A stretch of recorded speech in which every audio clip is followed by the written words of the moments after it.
Hey everybody, welcome back, and let's talk about a silly thing I did last night, because after recording episode 3 of the Stack Your Points podcast, which, by the way, subscribe to Stack Your Points, and check out the podcast I do with RJ from Do You Take Cards, Call Me Lonnie, Tariq Gaines. It's a great time. We talk about credit card news, we talk about some credit card philosophy, the joys of point stacking.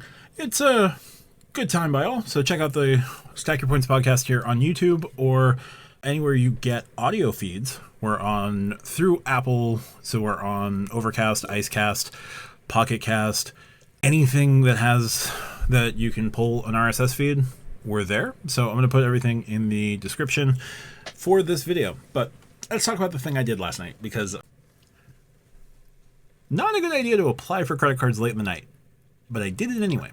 And so what I did was I applied for a card that I have been wanting to get for the longest time. I applied for the Chase Ink Cash, the Chase Ink Business Cash. This is a card that will fit my spend a little bit better, and some of the spend I can put through it and on a fairly consistent basis. So it's a card that definitely fits what I want to do to get more Chase points. And so with that, I submitted an application late at night. I used a referral from Call Me Lonnie. So put in the application, put in all my information, updated some income, put in what I expect to reasonably make yearly on this channel now that we are monetized and other ways to support me. And so I put it in and I clicked apply. I don't know what overtook me. This was something that I should have been doing, where it was like I filled everything out, I sat on it, I closed the application, I slept, I would be doing the application right now, but just went with whatever terrible decision making can happen at that time of night, and I waited. Now, typically when I apply for Chase credit cards, or let me rephrase, Chase business credit cards, I have applied as a sole proprietor with my social security number and just been put into a pending state. I'm 1 for 2 with this. I got the Chase Ink Unlimited right before the 90,000 point offer kicked in. They were able to match over to the 90,000 point offer. I applied for the Chase Ink Cash in December, trying to snag another 90,000 point offer. I was not successful on that one. Now, in recent weeks, Chase has been sending me email offers for the Chase Ink Cash and the Chase Ink Unlimited. So decided to take a shot and applied for the Ink Cash this time, because with those emails are typically tantamount to you're going to get the card, potentially. So went forward with it, did the things I needed to do, hit apply. And I've been drawing this out because I wanted you to sit in suspense for about 2 minutes while I say, I got approved for the card. I got approved for the Chase Ink Cash. Now, my credit limit on that card, I'm going to talk about it more when I get the card physically. There's something I'm going to do in the interim, and I'll talk about it more in that video. But let me just say, CJ will have a riot with what my credit limit is on that card. So we'll push forward. Now, once I was accepted for that card, rather instantly, because I actually got the screen and everything that said, hey, congratulations. So I've got that. I'm going to be working on that welcome offer, which is $6,000 in spend in 3 months for 75,000 points. And after a year, you're going to get a 10% relationship bonus for having a Chase business checking account. Cool. So that's all well and dandy. Now comes the fun part, because after I hit that one, I decided to be bold and go for 2 credit cards in the same night. I don't know what I was playing with. Fire, gas, who knows? I go to Wells Fargo. I pull up the application for the Wells Fargo Attune card, because this is a card that fascinates me. This is a card that I want to science and see what my spending can get, see what works, what doesn't work, report back to you all my findings, right? So I decide I'm going to apply for the Attune as well. Put in all my information, fire off the application, and I'm put in immediately into a pending from Wells Fargo. Now, this is not necessarily new. I had to wait a little bit for the Signify Business Cash when I applied for that in April. It has been a number of years since my last Wells Fargo application.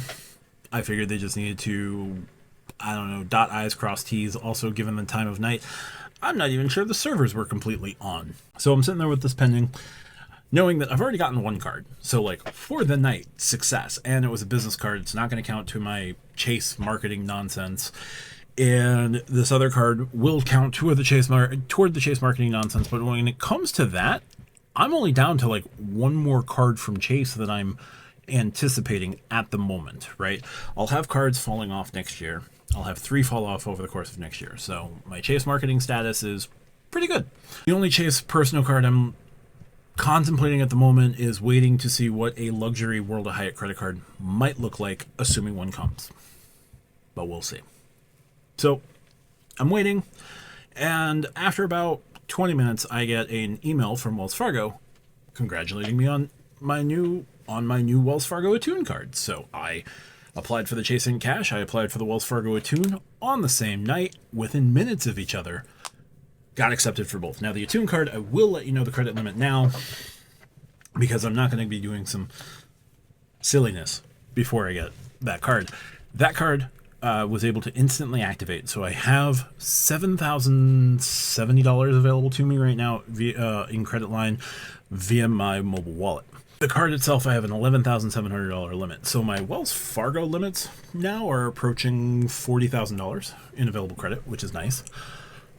I now have a Wells Fargo trifecta of the Attune, the Active Cash, and the Autograph. I also have the Signify Business Cash, which I think is going to be my business catch-all.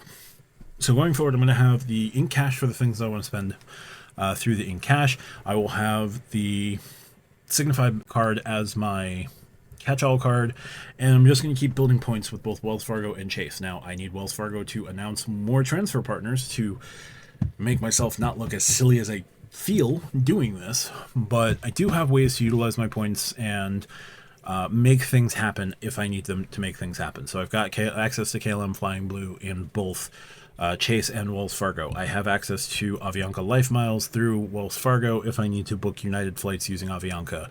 I have access to the One World partner is British Airways Avios, which if I have British Airways Avios, I have Aer Lingus Avios, I have Finnair Avios, I have Qatar Avios or Qatar Avios, and I'd have Iberia Avios. So Avios all the way around. So feeling pretty good about that. So I can book One World, I can book SkyTeam, I can book Star Alliance as needed. So I'm feeling happy there. But let me tell you right now, don't do what I did. Nothing against applying for 2 cards on the same day. If you're going to do it, go for it. I would recommend doing what I did and go for the business card first and then go for the personal card. What it looks like at the moment, it looks like the Chase card pulled, did a hard pull. I haven't seen any pulls for the Wells Fargo card. Now, that's not to say that I didn't. I just got the card on a soft pull. I just have to double check some things, go back and look and see. But I haven't seen any emails from any of the credit bureaus, any of my Credit Watch or my Credit Wise from Capital One, or my Experian from American Express, or my Chase credit journey from Chase, Experian, my FICO. I haven't seen any of that. Now I'm going to double check these things in a little bit. The only thing that I've seen going in to the application, I had a FICO 9 score in the 780s. That dropped to the 770s. No big deal. And I haven't seen too much of a drop on my other accounts. Now, Experian is the only thing that would get pulled from Chase. If my Experian score went down 5 points, no big deal. It'll bounce back up relatively soon. And I've added a good amount of money to my overall available credit limit, and I feel pretty good about that. So, yeah. But just wanted to highlight that I have been approved for 2 more cards. I'm going to be working 2 more welcome offers. I did a dumb thing with the Attune welcome offer, which I'll talk about another time, probably when I get the card. And I'm going to be working on the Chase in Cash with a hilarious credit limit as soon as the card arrives. But I have ideas to fix that. I'll talk about those more in another video. So that's going to do it for this one. If you like what I do, hit the like and subscribe button. Check out the Stack Your Points podcast as I highlighted at the beginning of the video. A number of other ways to support me outside of YouTube, other ways to support me on YouTube besides liking and subscribing. Check out the super thanks, and I'm contemplating another form of monetization, so I might do a video on that. But as always, thanks for watching. Check out the videos that'll pop up here at the end screen. Talk to you soon. Bye for now.